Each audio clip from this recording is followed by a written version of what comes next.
하나님, 저희를 그리스도 안으로 부르사 그 하나님의 복음 공동체 안으로 이루게 해주심을 참 감사드립니다. 저희들의 복음 공동체 됐으니 이제 그 공동체가 더 이루어지고 더 깊어지고 더 하나님의 영광을 선포하고 세계복음할 수 있는 능력 있는 공동체가 되도록 역사하여 주시기를 기도합니다.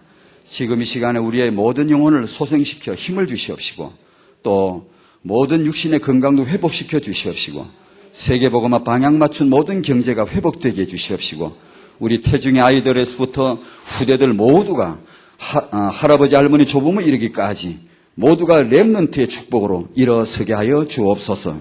예수님 이름으로 기도하옵나이다. 아멘. 마태복음 1장입니다. 오늘 그 학원복음화 7월 제1과 참된 왕 탄생입니다. 그걸 먼저 한번 보겠습니다.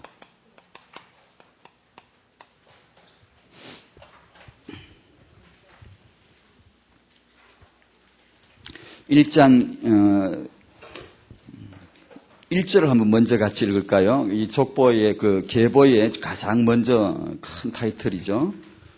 1절입니다. 마태복음 1장 1절 시작. 아브라함과 다윗의 자손 예수 그리스도의 세계라. 예, 됐습니다.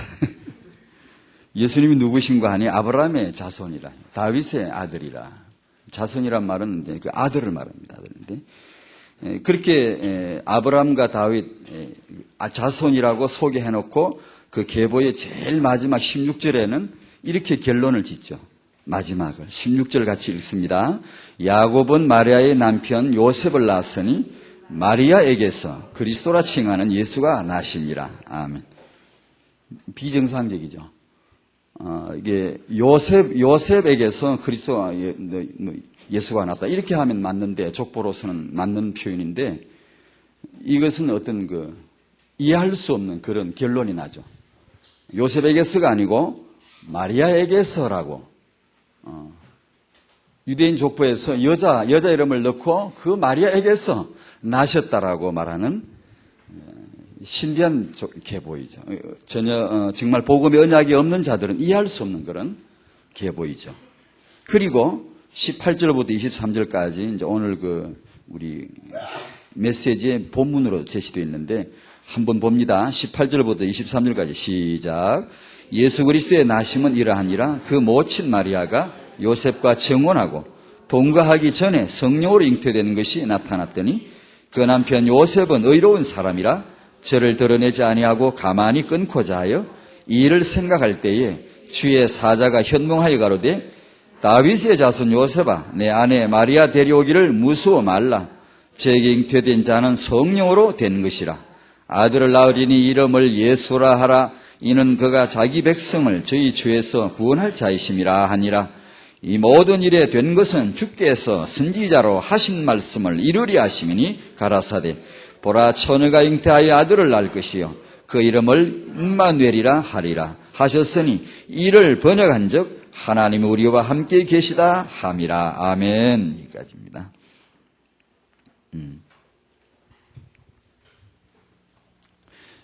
그 1번에 참된 왕의 예언이 나옵니다.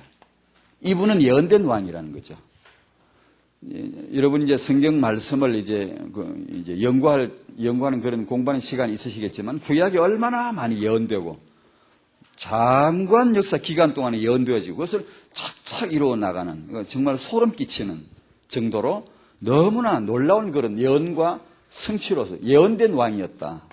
그리고 그분의 계보, 족보 중에서 계보를 이분이 왕이라는 유대인들이 정통 유대인들의 족보를 놓고 볼 때 이분은 왕이지 않느냐라는 것을 정확하게 기술하. 이것은 사이비가 아니고 무슨 엉터리 족보가 아니고 정확하게 유대인들이 너무나 잘 아는 그런 계보를 딱 이렇게 이분은 왕이지 않느냐라는 것을 밝히고 있고 그리고 이제 아까 보신 대로 1절에서는 아브라함과 다윗의 자손이라고 그렇게 시작을 해놓고는 끝에 가서는 여자를 갖다 마리아로 결론을 짓는 이게 이제 창세기 3장 15절의 여자의 후손이란 그 신비한 그 예언 우리는 여기서 이제 놀랍게 응답으로 다 이렇게 맞아 떨어지는 그런 것을 봅니다. 그리고 18절에도 역시 이제 정식 정통 유대인으로서는 이해가 안 되는 표현들이죠. 예수 그리스도의 나심은 이러하니라. 그 모친 마리아가 이게 이러면 안 되죠. 원래는 요셉이 주가 되고 먼저 요셉이 그다음에 마리아와 정혼하고 이렇게 해야 맞는 건데 저는 이제 거꾸로 나오죠. 마리아에게서 나셨고 마리아가 요셉과 정혼하고 이렇게 시작이 이렇게 됐다. 그러면서 이사야 7장 14절 처녀가 잉타의 아들을 낳는 이 예언의 말씀을 계보에서 이렇게 딱 밝혀주고 있습니다. 유대인들이 아직 이걸 보고 못 알아듣는 게 참 희한하죠. 그죠? 그 다음에 세 번째로 그 예언되어진 그 왕이 이러한 근거를 가지고 탄생하셨다. 이것을 이제 소개를 합니다. 네 번째는 여러분이 마음대로 한번 써보시라고. 여러분의 소원을 담아 써보시라고 4번하고 붙여놨습니다. 뭘 느끼시는지, 뭐가 생각이 나는지. 이런 왕의 예언과 왕의 탄생, 그리스도죠. 임마누엘이시고 허감을 꺾으시고 내 모든 죄를 해결해 주신 분, 영원한 구원의 근원이 되신 그리스도이신데 그걸 듣고 나니까 나는 무엇이 생각이 나는지 한번 써보십시오. 저는 이렇게 써봤습니다.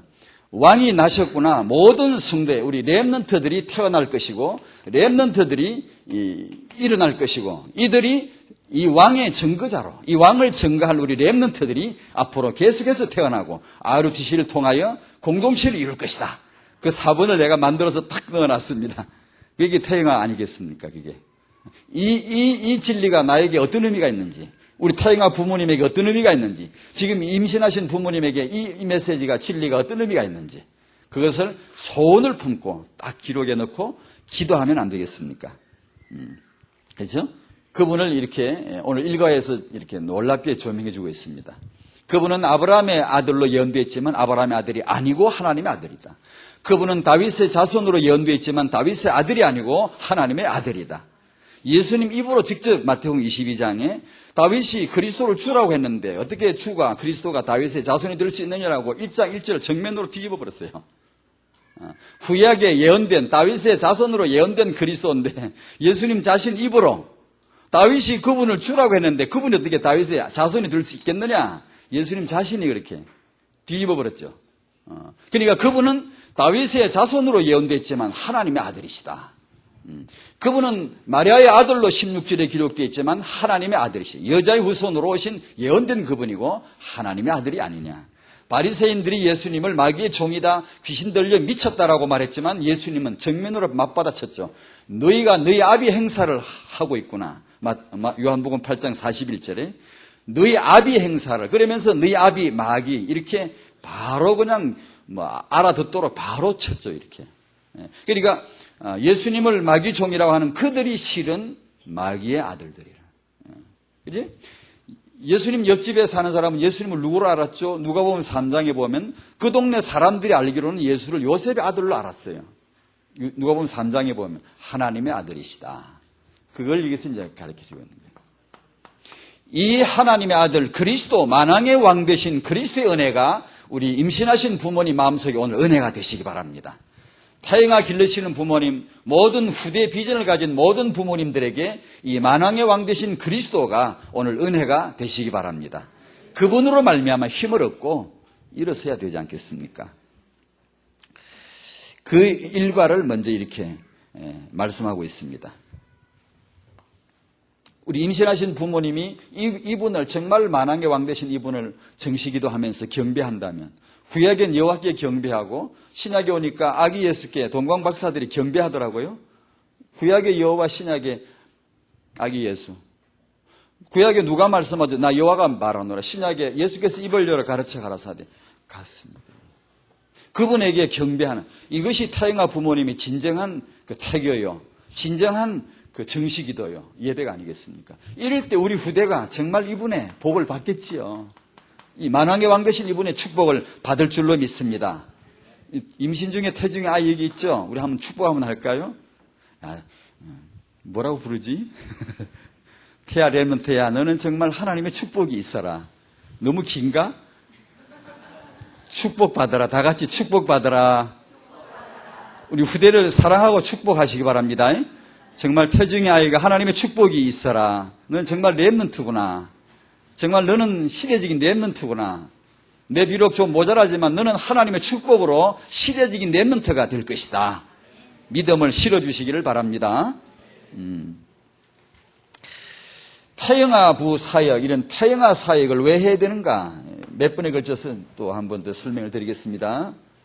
첫 번째는 이스라엘을 통해서, 이스라엘의 그 언약 성취를 위해서, 그 다음에 다락방의 세계복음화를 위해서 하나님이 섭리적으로 일으킨 단체인데, 세계복음화를 이루기 위해서 뭐가 필요한가? 왜 태영아 사역이 이와 관계가 있는가? 그걸 보는 겁니다. 첫 번째, 하나님은 아브라함에게 땅을 언약했어요. 이미 아브라함의 것입니다. 그러나 아직 가지지 못했어요. 그걸 누가 성취해야 되느냐? 후대들이 성취해야 됩니다, 이걸. 첫 번째, 언약 되어졌지만, 나에게 언약이 되어졌지만 그것을 갖기까지는 두 가지 난제가 해결이 되어야 됩니다. 첫 번째 난제는 애굽이란 문제입니다. 애굽의 문제가 해결이 되어야 됩니다. 애굽의 문제는 바로라는 이 왕의 문제요, 노예, 그의 포로돼 완전히 노예로 묶여있는 그런 신분의 문제죠. 이 문제가 해결이 돼야 언약된 땅을 들어가든지 말든지 하죠. 이걸 푸는 하나님의 방법이 전혀 인간은 상상할 수가 없죠. 당연히 그렇겠죠. 알고 보니까 하나님의 방법은 피였습니다. 유월절을 제정하시고 그 피 뿌림으로 말미암아 언약 백성을 보호하시고 모든 허감의 세력과 허감에 속한 자들을 이게 멸하는 그런 피로 말미암아 언약의 백성을 구속하는 하나님의 역사였습니다. 피로 해결했습니다. 이 문제는 피밖에 해결이 되지 않죠. 그 다음에 광야를 나왔지요. 광야 이 문제가 해결이 되지 않으면 언약의 땅을 내게 언약이 됐지만 누릴 수가 없는 거예요. 광야를 벗어나야죠. 광야는 애굽의 연장선입니다. 사실은. 장소만 옮겨 나왔지 애굽 정신, 애굽 체질, 애굽 습관, 애굽 DNA, 애굽 유전자 그대로예요. 애굽의 피 그대로예요. 장소만 옮겨 나왔지 그대로예요. 몸뚱아리만 분리됐지. 정신은 그대로 애굽 그대로예요. 이 사람들을 가나안데 언약이 되어져 있지만 그걸 누릴 수 있느냐 이게 수준 문제죠. 그런 문제죠. 그러니까 이 광야를 벗어나야 된다 이게 그걸. 광야를 벗어나지 않으면 언약 되어졌지만 누릴 수가 없는 것이죠. 이것을 해결하시는 그야말로 수준이라고 해야 되나 그릇이라고 해야 되나 체질 문제 이것을 해결하시는 하나님의 방법 또한 뜻밖입니다. 참 뜻밖입니다. 그것은 핵심의 후대가 들었다는 것입니다. 후대를 회복해서 민수기 17장 1절과 10절을 읽어보면 안 되겠다 너희들은 11절 12절에 후대를 세워야 되겠다. 그걸 발표하셨습니다. 그러니까 이 애굽 문제를 해결하는 것을 출애굽이라 그러고 광야 문제를 벗어나는 거죠. 이제 요단을 건너가야죠. 홍해를 건너는데 요단까지 건너야 된다는 얘기죠. 그래 이 문제를 해결하시고 드디어 언약 되어진 것을 이제는 손에 넣는 누리는 분배하는 그런 자리로 들어가게 만들었습니다. 똑같습니다. 우리에게 이 시대 세계복음화 단체 두 가지 문제가 반드시 해결되어야 되는데 첫 번째 진정한 참된 복음과 성경적 전도가 회복이 돼야 되겠죠. 아니 목회자나 우리 성도님들이 구원받아야 될 사람이 있는데 만나서 하나님을 붙여도 복음을 전할 수 없다면 복음을 제시할 수 없고 이 사람이 언약의 그 피가 어린 양의 피가 예수의 피가 이 영혼을 어떻게 구원하는 것에 대해서 말해줄 수가 없다면 그냥 와봐라 하고 그냥 프로그램하고 그냥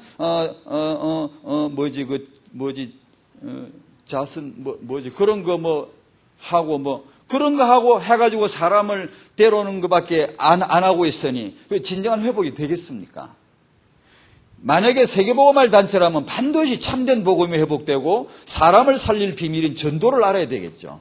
마태복음 16장 16절 그리스도가 회복이 되고 그 다음에 틀림없는 시간표입니다. 후대가 회복이 되야 됩니다. 이사야 6장 13절에 우리가 잡은 그루터기 비전입니다. 이것이 회복이 될 적에 그리스도가 회복이 되고 그루터기가 회복이 되는 그 시간표가 세계복음화 본론의 문이 열리는 시간표다 이거죠. 그래서 다락방에서는 이 렘넌트 운동을 힘들어도 투자해야 되고, 힘들다 그 정도가 아니고 이것은 미래 방향에 확실한 핵심으로 딱 잣대를 그어놓고 지금 투자하고 기도하고 밀고 있는데 왜 그럴까요? 이게 하나님이 주신 시간표인 줄로 믿습니다. 단지 어떤 시대에 일어난 청소년운동으로 생각하면 안 됩니다. 이게요. 저와 여러분들의 후대가 반드시 일어나야 될 하나님의 요를 잡아야 됩니다. 이건 강하게 잡아내야 됩니다. 잡고 부모님이 이것을 축복할 수 있어야 됩니다. 아이들에게. 다른 육아 이런 이건 그건 다음이고 정말로 그건 필요하지만 다음이고 이것을 알고 강한 언약의 주먹이 들어와야 돼. 힘이 들어오고 정말 이것이 내 가정이 이 시간표에 들어와 있구나. 내 후대가 여기 들어와 있구나. 이것을 발견하고 그 언약의 전율을 느낄 수 있을 때 진정한 우리 타영아 사역이요 후대 사역이 되겠죠. 렘넌트 운동은 다락방 사역이 아니고 하나님의 그분의 계획이었고 다락방에 선지할 주의 종을 통하 이것을 열어주셨고 그분으로 하여금 펼치게 하셨고 우리는 그 방향에 들어가 있고 맞지 않습니까? 하나님 방법이죠 그게요. 우리 후대들 축복받을 줄 믿습니다. 정말 우리가 지금 내 모습이 좀 모자라도 그런 믿음을 먼저 가져야 됩니다. 복음 안에 힘을 얻으시기 바랍니다. 부모님이 된다고 믿음을 가지셔야지 안 그러고 아이고 우리 주제에 우리 형편에 뻔히 보면 다 아는데 이러면은 후대가 어디서 힘을 얻겠습니까? 나는 비록 모자라지만 너는 하나님의 축복을 받을 것이다. 이것이 어디서 나옵니까? 나로 말미암지 않고 여기 하나님의 계획에서 나온다는데 누가 뭐 세금 매깁니까? 뭐 잡아갑니까? 누구든지 가져가라는데 이거 지금. 누구든지 잡으라는 건데 지금. 그죠? 믿음이죠. 그죠? 이걸 붙들어야 되겠다.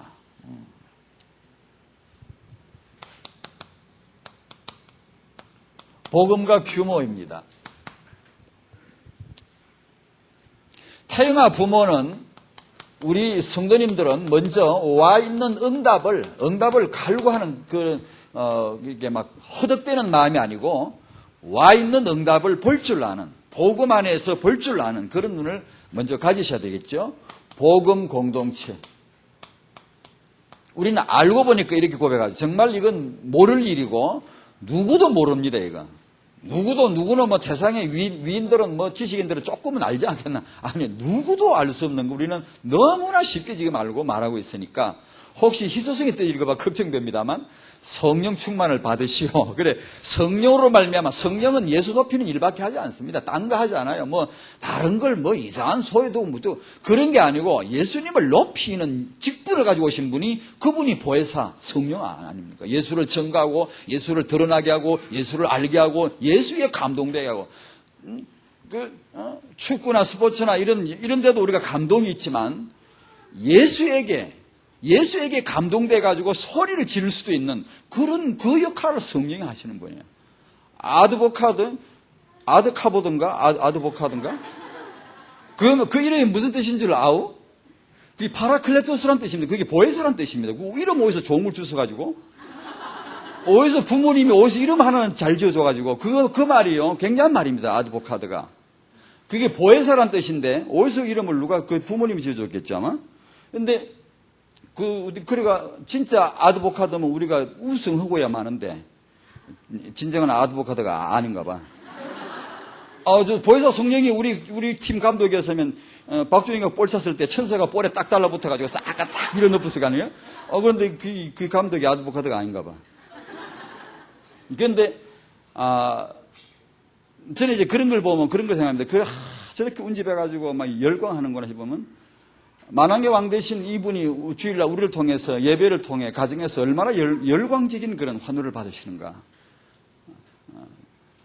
저는 이제 그런 생각을 자주 합니다. 제가 처음으로 예수님에 대해서 그분이 정말 참 그분에 대해서 뭔가 이게 생각이 돌기 시작한 것이 백이장 찬송을 딱 듣고부터거든요.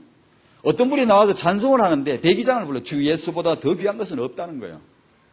그런데 그 사람이 거짓말 같지가 않아요. 꾸미는 노래 같지가 않아요. 진실로 부르는 것 같더라요. 진실로. 분명히 저 사람 안에는 뭐가 있는 것 같아요. 그 노래를 부르는데 주 예수보다 더 귀한 것은 없다는 거예요. 부귀, 명예, 권세, 행복, 세상 건 전혀 이건 바꿀 수 없고 전혀 그건 아니라는 게 오직 예수 그분만이 진정한 그 진짜 저 사람 부른 거 진짜 같더라고. 다 노래 부르면 가짜 같거든요. 그냥 막 지 맛대로 부른 거지 이거 진짜 같지 않거든요. 그런데 저 사람 부르는 거 진짜 같아. 그래 제가 항상 찬송할 때는 그 사람 생각이 나요. 빚을 진 것 같아요. 그 사람이 그때 그 사람 노래 부를 때 막 이렇게 부르더라고. 막 배를 막 온 몸으로 찬양을 하는데 특송 시간이었어요. 특송을 부르는데 정말 내가 그분만큼은 불러 안 되겠나. 정말 내 중심으로 주 예수보다 더 귀한 것은 없다고. 사정없이 모든 것을 이렇게 깔아 뭉개버리는 모든 것을 아니라고 말할 수 있는 그런 믿음으로 불러야 되지 않겠나 싶더라고. 그러니까 우리가 정말 이분에게 내 모든 죄를 사하시고 영원한 문제 해결해 주신 분에게 합당한 영광을 돌려드리고 원수 마귀 문제 이 문제를 영원히 해결해 주신 분 많지만 굵직하게 그냥 커다랗게 이렇게 해봤습니다. 복음의 공동체 종교가 아니라 복음이다. 율법주의가 아니라 원죄를 해결해 주시면 원죄 이걸 모르면 전부 율법주의에 빠지죠. 마귀 모르면 전부 종교에 빠지죠. 하나님 앞에 정말 감사 영광을 결혼 부부 이건 진정한 최초의 공동체입니다. 이걸 우리 이제 청년들이 우리 젊은 부부들이 이것을 이제 정말로 발견하셔야 되죠. 어떻게 최초의 연합 공동체를 이루었죠? 하나님의 언약이죠. 우리가 메시지 자주 듣습니다. 유용선 메시지. 결혼은 사랑으로 하지만 사랑보다 더 중요한 건 사명이다. 사명은 어디서 나오죠? 언약입니다. 하나님의 언약으로 이루어진 것이 나와 너의 결혼이라면 결혼은 축복된 것이고 결혼은 축복을 누려야 될 줄로 믿습니다. 맞네 안 맞네 그런 소리 하면 안 됩니다. 문제가 오면 축복으로 봐야지. 핵심 메시지. 축복이 왔는데 문제로 바꾸는 그분의 표현대로 덩신들이 많다고 그랬어요. 그런데 우리가 다 덩신 같았어요 한때는요. 그런데 문제가 오면 이것이 정말로 내 시간표 안에서 얼마나 축복이 되는가를 볼 줄 아는 언약이란 위대한 하나님의 절대 언약이 내 위에 굴림에 있을 때 모든 것이 그렇게 보여지겠죠. 청년 여러분, 사랑을 하시되 그 위에 사명과 언약까지 아시기를 바랍니다. 어려운 게 아니고 우리 주 메뉴 아닙니까? 우리가 뭐 특별히 어쩌다 먹는 메뉴가 아니고 늘 듣는 메시지고 늘 영의 양식 아닙니까? 그러니까 우리 청년들은 능히 그렇게 할 수가 있습니다. 인도받을 수 있어요. 결혼 공동체예요. 부부는 진정한 공동체. 안 맞는 거 그건 정말 언약 안에서 정말 축복으로 바꿔버릴 수 있는 실력. 사랑은 실력 아닙니다. 사랑은 전에 누구냐 청년 읽어보셨나요? 결혼은 언약이다. 제목이 그런가요? 그 저자가 이런 말 했죠. 사랑 잘 기억이 안 나네. 사랑해서 결혼하지만 사랑이 결혼을 지탱해 주는 게 아니고 결혼이 사랑을 유지시켜 준다. 그런 표현 같은데 맞는 말이에요. 사랑해서 결혼하지만 사랑 때문에 지탱되는 건 아닙니다. 그 둘을 언약 안에서 연합을 발견할 수 있는 믿음과 그 진정한 실력이 있어야 그 결혼 생활이 그 사랑을 유지시켜 주는 것이지. 그런 걸 봐야 되겠죠.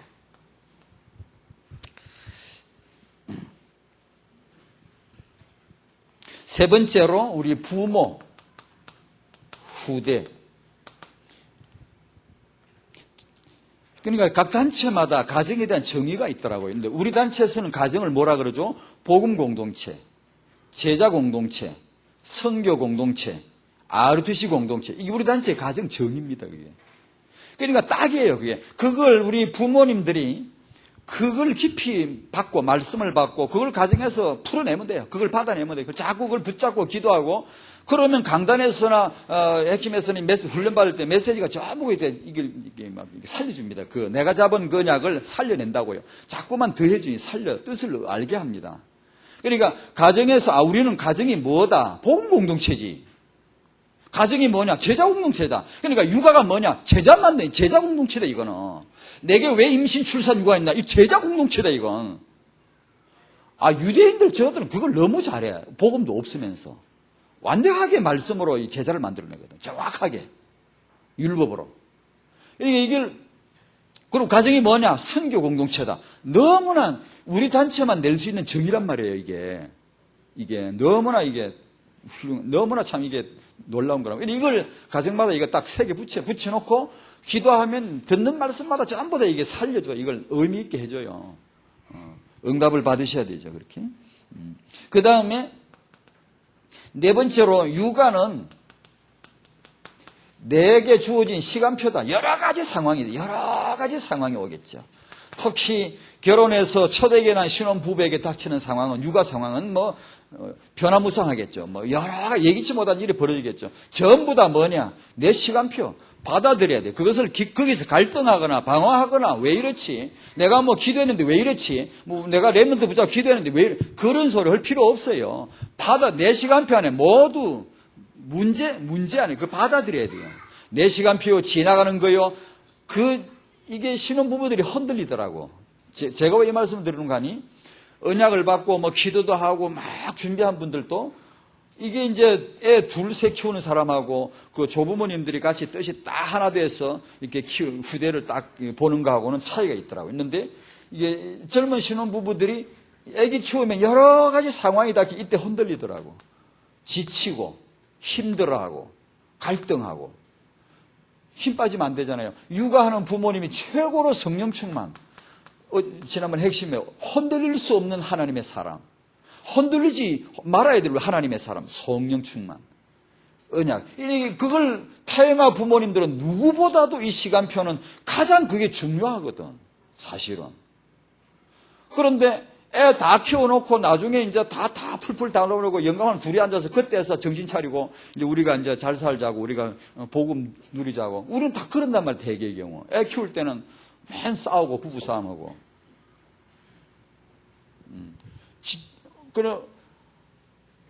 그런 이야기들을 너무 많이 들어요. 실제 그래요. 어떤 놀라운 그런 지도자분들도 이게 잘 안 돼, 이게요. 그러니까 첫애기 낳 키울 때 제일 많이 싸우고, 둘째 낳 키울 때 좀 덜 싸우고, 셋째 키울 때는 조금 싸우고, 다 키우고 나서 이제 둘이 사이좋게 지내고. 이런단 말이에요. 이제 거꾸로 됐단 말이에요. 한나는 애 임신하기 전에 한을 가졌고, 랜드 한을 가지고, 우리는 다 키워놓고, 태영아 메시지 줬다가 한을 가지고, 맞다면서 막 이러고. 이게 자꾸 시간표가 뭐가 안 맞아. 그러니까, 지금 이 청년들부터 젊은 세대부터 자꾸 이거 메시지가 같이 자꾸 들어가 줘야 돼요. 미리 시간을 선점하지 않으면 맨날 놓쳐요. 이 내 시간표란 이 말은 나중에 할 말이 많은데 여러분 젊은 부부가 육아하실 때 예기치 못한 일이 벌어져서 흔들리지 마시라. 혹시 아이에게 문제가 있어도 흔들리지 말자. 우리끼리는 서로 어떤 힘을 주고 3인 1조 이렇게 막 조를 짜가 기도하면서 북돋우고 할지라도 그렇게 하면서 어떻든 이 육아 시간표에 방황하지 말자. 렘넌트 언약 흔들리지 말자. 굳게 잡아요. 근데 아이에게 너는 렘넌트다. 혹시 문제가 있어, 너는 괜찮아. 너는 렘넌트다. 이것을 우리가 가져야 된다는 뜻인데 다음에 이어서 좀 더 말씀드리고 싶네요. 5번째, 이건 괜히 한번 붙여봤어요. 5번째가 아니고 이 4번의 연장선인데 복음도 육아에는 쩔쩔매든가? 그걸 붙여봤어요. 예, 아무리 복음 가지도 육아할 때 쩔쩔맬 수 있어요. 전에 언제 최경룡 목사님인가 최봉수 목사님 시험 공부 하나도 안 하고 신학교 시험 치니까 답이 보여야 말이지. 주여 믿습니다 해도 보이질 않는데 답이. 그리고 나와서는 말이 성령님도 시험에는 쩔쩔매시더라고 그런 말을 했다나 어쨌다나 그러다는데 우리가 복음을 가지고 언약을 붙들고 막 기도하는데 육아하다 보면 이 복음도 육아에 쩔쩔매는가 되게 흔들리는가 힘든 상황입니다. 그렇지만 흔들리지 말자. 주위에서 혹시 그런 분이 있으면 힘을 주시고 조를 짜가지고 기도하고 이 육아 시간에 흔들리면 안 돼요. 왜냐면 그게 육아인데. 그게 바로 육아인데. 부모가 흔들리면 흔들린 육아가 들어가는데. 그러니까 꼭 그러지 않도록 임신부가 계시면 그 남편과 가정의 모든 분들이 그 임신부를 그렇게 행복하게 해줄 수 있도록 그 태중의 아이가 행복하게 될 수 있도록 이런 걸 해줘야 되겠죠. 타영아 부모는 다가올 응답이 참 많지만 태영아부 메시지로서 후대를 듭니다. 후대 공동체. 하나님의 후대, 그분의 계획이 얼마나 확실한가. 그걸 성경에서 먼저 봐야 되겠죠. 창세기 1장 28절 후대 생육 번성 충만. 노아 심판 때 다 멸하고 하신 축복이, 새로 시작할 때 축복이 생육 번성 충만하라. 이사 6장 13절에 거루터기. 광야의 사람 주신 축복, 먼저 애굽에서 주신 축복, 출애굽 1장 7절 후대 생육 번성 충만. 광야에서 광야를 벗어나기 위해서 주신 축복, 후대가 회복되는 거. 하나님의 계획이다 이거죠. 그러니까 그걸 우리가 먼저 알고 그 다음에 부모의 태영아, 하나님의 계획 안에서 부모의 육아 시간표. 누가복음 1장 41절 44절. 여러분 잘 아시는 엘리사벳 임신 6개월 할머니 임신한 거고 막 이제 임신한 수태한 마리아하고 만나는 장면. 예전에 한번 메시지에 나온 것 같습니다. 그 만남의 장면이 여기 나오죠. 그죠? 엘리사벳 뱃속에는 세례요한이 지금 태아로 들었고 임신 태아 6개월이 들었고 마리아에게는 지금 막 이제 수태 메시지 듣고 임신 이제 초기에 들어가는 예수님이 잉태된 그런 가운데 만남이 구약과 신약의 만남이요, 구약의 마지막과 신약의 시작의 만남이요, 예언과 성취의 만남이요, 율법과 복음의 만남이요, 그런 이제 태아와 태아의 만남이요, 이 하나님의 태영아 사역. 이런 건 성경에 왜 기록했을까? 저는 잘 몰랐었어요. 그런데 이제 이 태영아니 후대니 이런 걸 보다 보니까 눈여겨 보이더라고요. 왜 이 임신부를 이게 보호를 했을까? 왜 이 두 임신부가 만나서 3개월 동안 합숙하면서 거기서 팀 합숙을 했을까? 이런 거. 이게 왜 그랬을까? 이런 것들이 분명히 어떤 이유가 있지 않겠는가. 그런 생각으로 새롭게 보이지더라고요. 태영아, 육아 시간표. 이게 뭐 다른 것보다도 여기서 간단하게 한번 말씀 우리 같이 나누고 싶은 게 귀에 들림에 태중의 아이가 복중에서 뛰놀더라. 그 내용 나오죠. 그러니까 임신부께서 지금 무엇을 듣고 있는지, 귀에 뭐가 들리는지, 그죠? 우리는 정말 우리 이게 임신부가 혹시 이제 태영아부 모이면 임신부를 축복하고 태중 아이도 축복하고 그런 분위기를 자꾸 만들어줍시다. 만들어주고 행복하게. 임신부가 마음이 귀에 뭐 남 험담하는 거나 듣고 모여가지고 이게 다락방 열고 나서 제 2부, 옛날에 2부 같은 거 있었잖아요. 지금은 없어졌지만 2부에 뭐 이게 남 험담도 하고 뭐 실망도 낙담도 하고 이런 얘기도 하고 1부는 믿음의 다락방을 열고 2부는 힘 빼는 다락방을 열고 뭐 예전에 그런 것도 좀 했죠. 했는데 이제 그런 소리를 들으면 안 되겠죠. 임신부가. 그야말로 독소죠. 독소. 이게 마리아의 문하는 소리를 들을 때 엘리사벳 귀에 들렸는데 반응은 태중의 아이가 하더라 이제. 그죠? 엘리사벳 귀에 임신부 귀에 들렸는데 태아가 반응을 하더라. 그런 장면이죠. 그런 걸 통해 볼 때 임신부가 무엇을 듣는지, 무엇을 듣게 해야 되는지 이 집안에서도 많은 그런 협조가 필요하겠더라고요. 근데 이 시간표, 태영아 육아 시간표가 참 중요한 현장이다. 먼저 그걸 아셔야 되겠고, 이 시간표에 미래를 재창조하는 어마어마한 순간이다. 정말 우리가 가진 이 비전이 도약할 수 있는 발판이 되고, 업그레이드가 확 이렇게 바뀔 수 있는 절호의 찬스가 태영아 육아 시간표이다. 그렇게 알고 이걸 놓치지 말아야 됩니다. 이걸. 놓치지 100년, 500년 미래를 내다보고 이런 말이 있습니다. 우리 옛 사상에 하나의 사상입니다만은 많은 의미도 있어요. 이게 이 쌀을 말하죠. 쌀 정자인데 옛 사상의 정자나 난자 이 시에 이것이 가문의 내력이 쌓여 있다 그렇게 믿었더라고.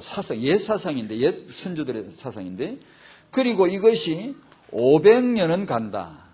그런 이제 전 이 깊이는 모릅니다만 참 그런 걸 문헌을 본 적이 있는데 지금 이 아이가 수태되고 이렇게 생겨나지만 그 아이에게는 가문의 내력이 착착 쌓여 있다. 그리고 그것은 500년이란, 이게 어떻게 500년이 계산될지 모르겠지만 그런 말을 하는 걸 본 적이 있어요. 그런데요, 히브리서 7장 9절에 보면, 여러분, 우리 구약의 12지파 중에 11조 받는 지파가 어느 지파죠? 아니, 알고 말 안, 너무 시시하다고 말 안 하는 거지. 비 오는 데는 뭐 쫓아낼 거다. 그게 이제 아브라함이 있고 이삭이 있고 야곱이 있고 그 다음에 레위입니다. 야곱의 12아들 중에 레위죠. 1, 2, 3, 4 하는데 레위가 11조를 받는 지파죠. 제사장 지파니까. 그런데 히브리 7장 9절에 보면 레위가 11조를 받지만 레위가 11조를 드린 적이 있다. 그러면서 어떻게 그걸 푸는 거 아니?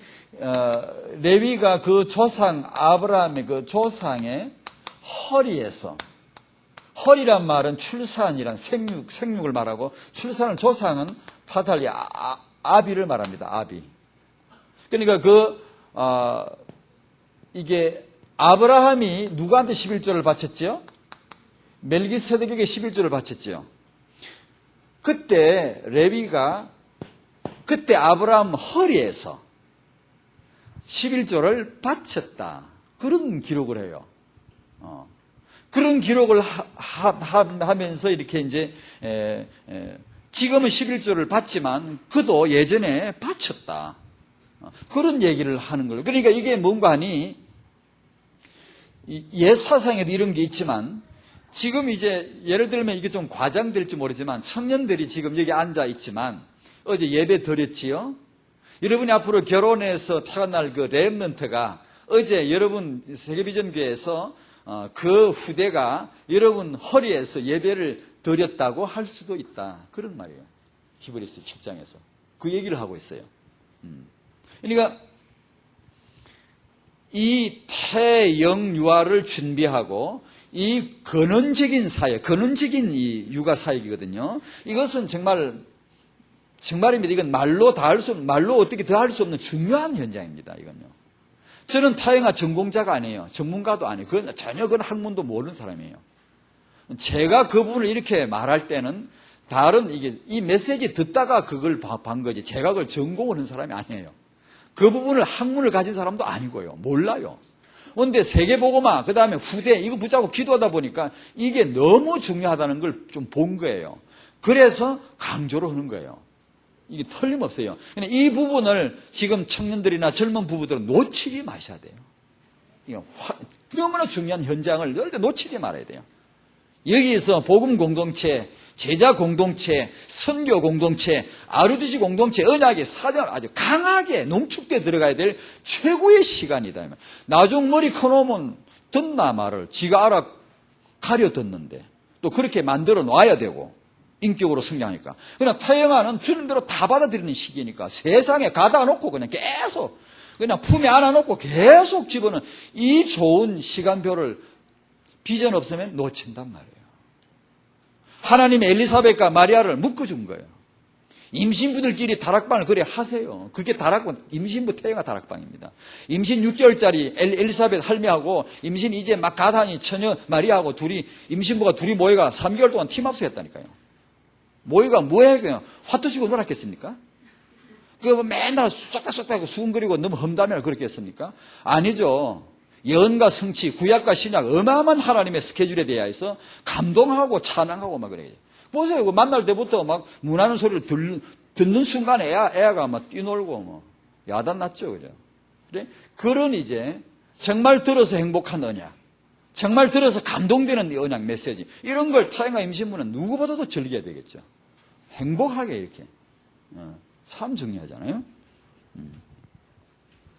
세 번째로 타영아 육아와 규모입니다.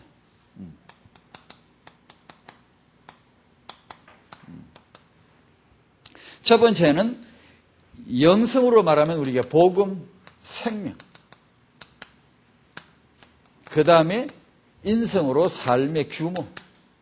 복음 생명은 창세기 3장 운명이 단번에 영원히 해결된 것이고, 이것은 삶의 규모는 평생에 가고 대대로 가는 것이고, 이건 단번에 영원히 해결된 것이고. 그렇죠? 이게 규모가 사실 기본이고 상식인데요. 근데 이게 이제 복음 생명을 가졌지만 규모에 있어서 새로운 한 단계의 비전을 보질 못하면 영원한 생명은 얻었지만 우리 삶은 옛 체질과 옛 모습에서 끝날 수도 있다는 거죠. 끝날 수도 있다는 거죠. 그래서 이 이제 단계가 특히 우리도 그렇지만 우리 미래 후대들, 미래 지도자들인데 앞으로 지도자들에게는 이게 정말 필수라요.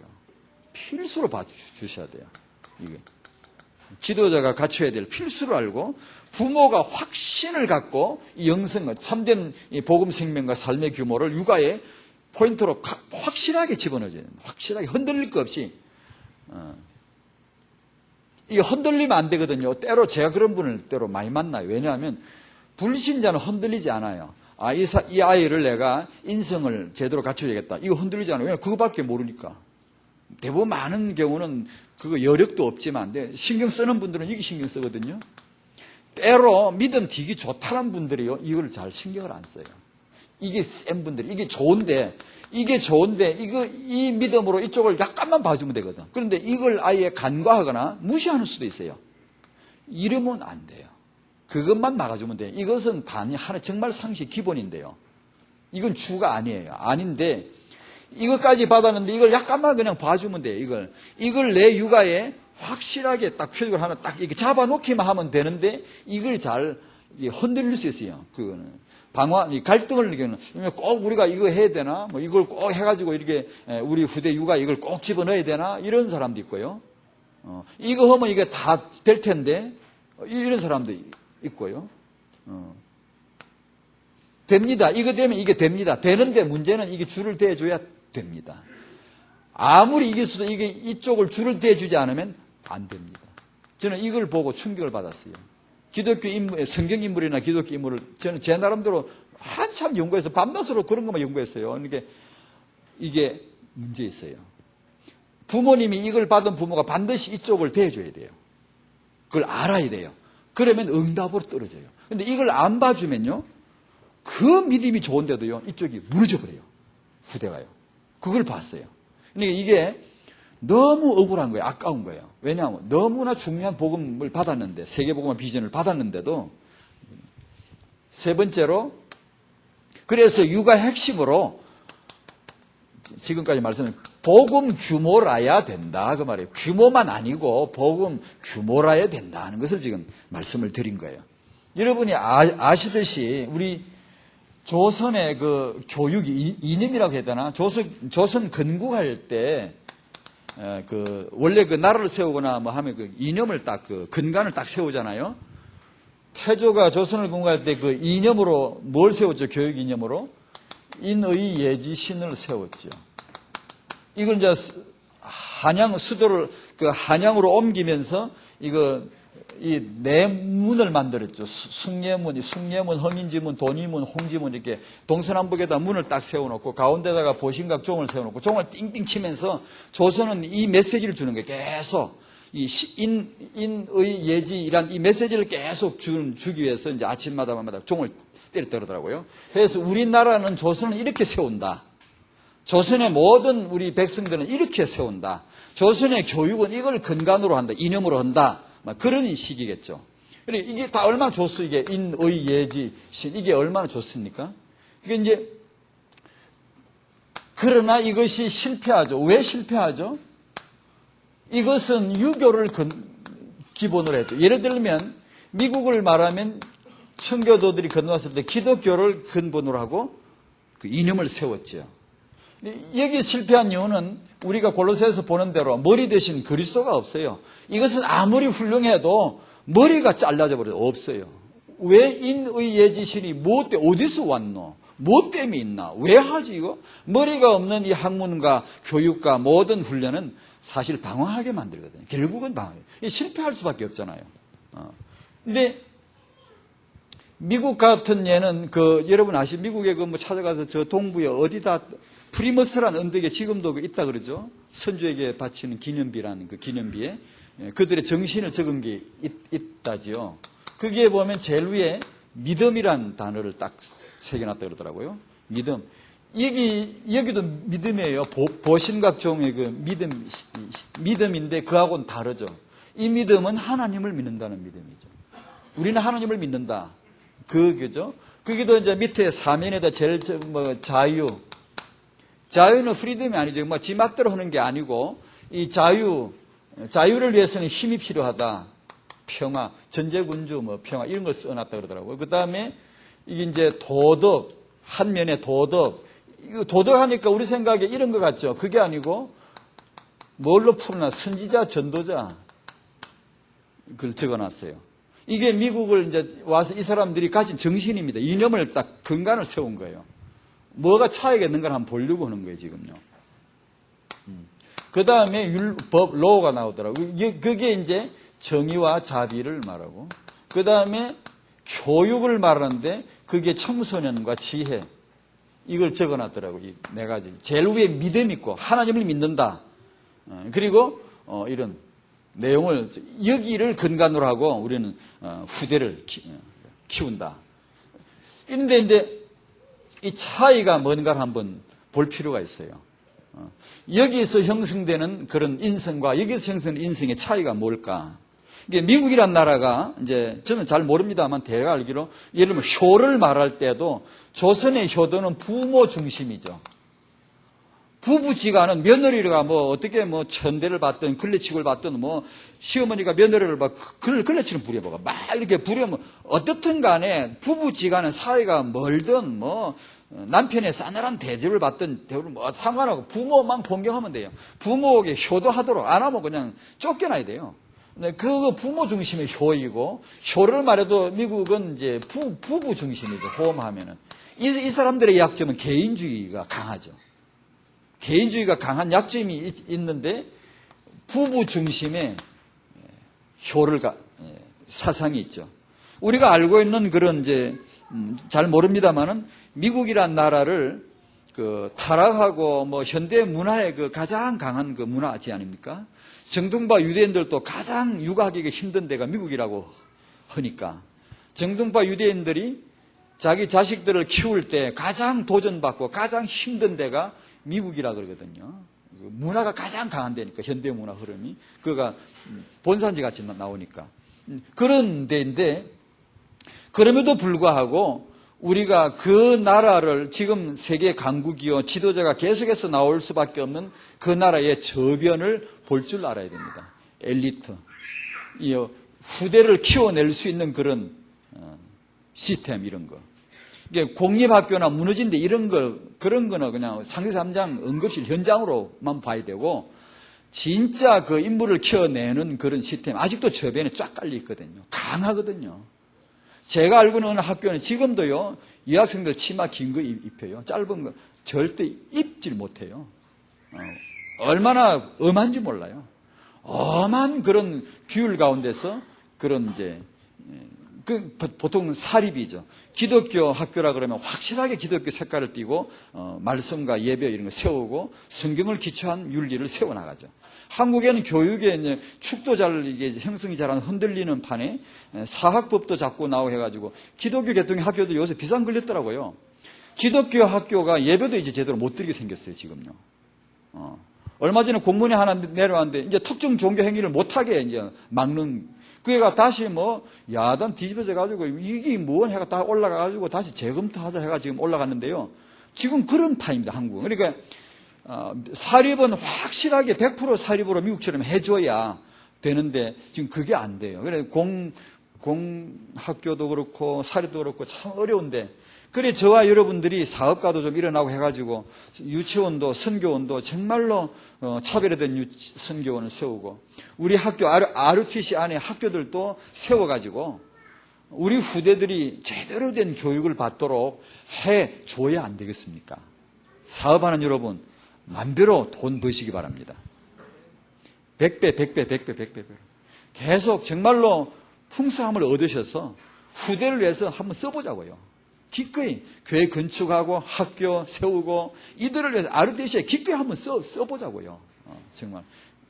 그러니까 이런 시스템 우리가 깔아줘야 되거든요. 유대인 자녀들 집에 저는 안 가봤습니다. 그냥 가본 사람들 연구한 사람들 글을 보면 군대 훈련보다 더 잘 돼 있다나요. 애들 생활이요. 규율이 뭐좀 확실하. 그러면서도 전혀 강압을 하거나 강요하는 분위기가 전혀 없고 너무나 부드러우면서도 규율이 쫙 돼야 돼. 군대보다 더 잘 돼 있대. 애들 집안이 그렇게 돌아간대. 애들이요. 자기 할 거 탁탁탁탁 하고요. 그러니까 이게 그런 것들을 금방은 우리가 안 되지만 이 복음의 생명과 삶의 규모를 같이 보면서 차근차근히 강한 복음의 언약으로 차근차근 내다봐야 돼요. 한쪽으로 눈 막아버리면 안 돼요.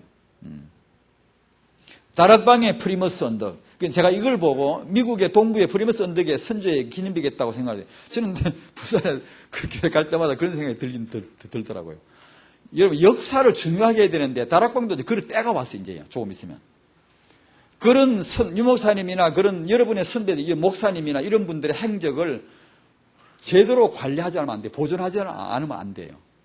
그걸 우리의 프리머스 언덕이 있어야 돼요. 다락방의 역사의 프리머스 언덕이 시작된 곳, 그리고 그게 어떻게 시작이 됐고 뭐가 시작이 됐고 어떤 방향으로 왔다, 이것이요 한눈에 후대들이 보도록 딱 해줘야 돼요. 해주고 거기서 영감을 얻어야 돼요.